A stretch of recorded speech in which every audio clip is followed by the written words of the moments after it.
On se retrouve sur le live avec David Derry, French Partner chez eToro pour le copy portfolio dans le broker du jour. Et là, on va parler de Travel Kit. Exactement, Travel Kit, c'est un copy portfolio marché qui est alloué justement sur l'industrie du voyage.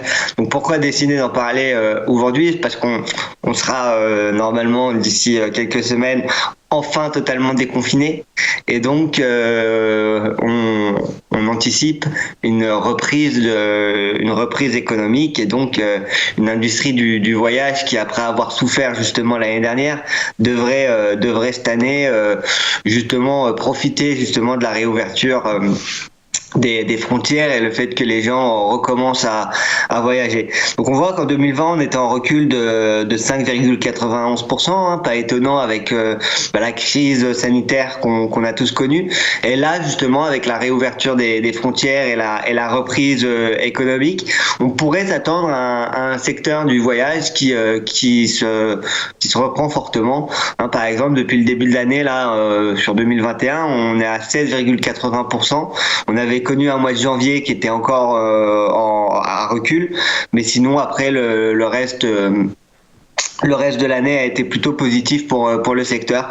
Donc le Travel Kit, c'est un copy portfolio, donc comme vous l'aurez compris, qui est alloué justement sur l'industrie du voyage, et qui va comporter différentes sociétés justement, environ un peu plus de 40 sociétés justement qui sont spécialisées dans le voyage. Donc on va retrouver des sociétés comme Disney ou comme Alliance ou AXA. On va vraiment trouver toutes les grosses sociétés qui peuvent avoir un rapport avec le voyage. Donc on va retrouver par exemple du Booking à l'intérieur, on va retrouver des compagnies aériennes comme les Delta Airlines, on va retrouver des plateformes internet comme TripAdvisor ou ce genre de choses.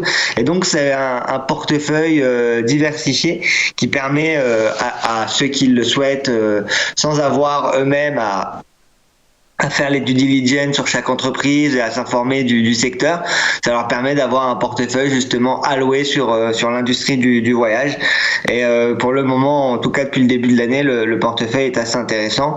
On performe de 16,80%. On a un drawdown qui est aussi assez modéré. Donc on a une perte maximale journalière qui a été de 7,83% et une perte maximale annuelle qui a été de 16,97%. Donc le Travel Kit, ça peut être aujourd'hui intéressant pour les investisseurs, en tout cas de regarder comment ils se comportent et voir si la reprise économique aura justement un impact fort sur cette industrie. On attend que ça, on l'espère en tout cas.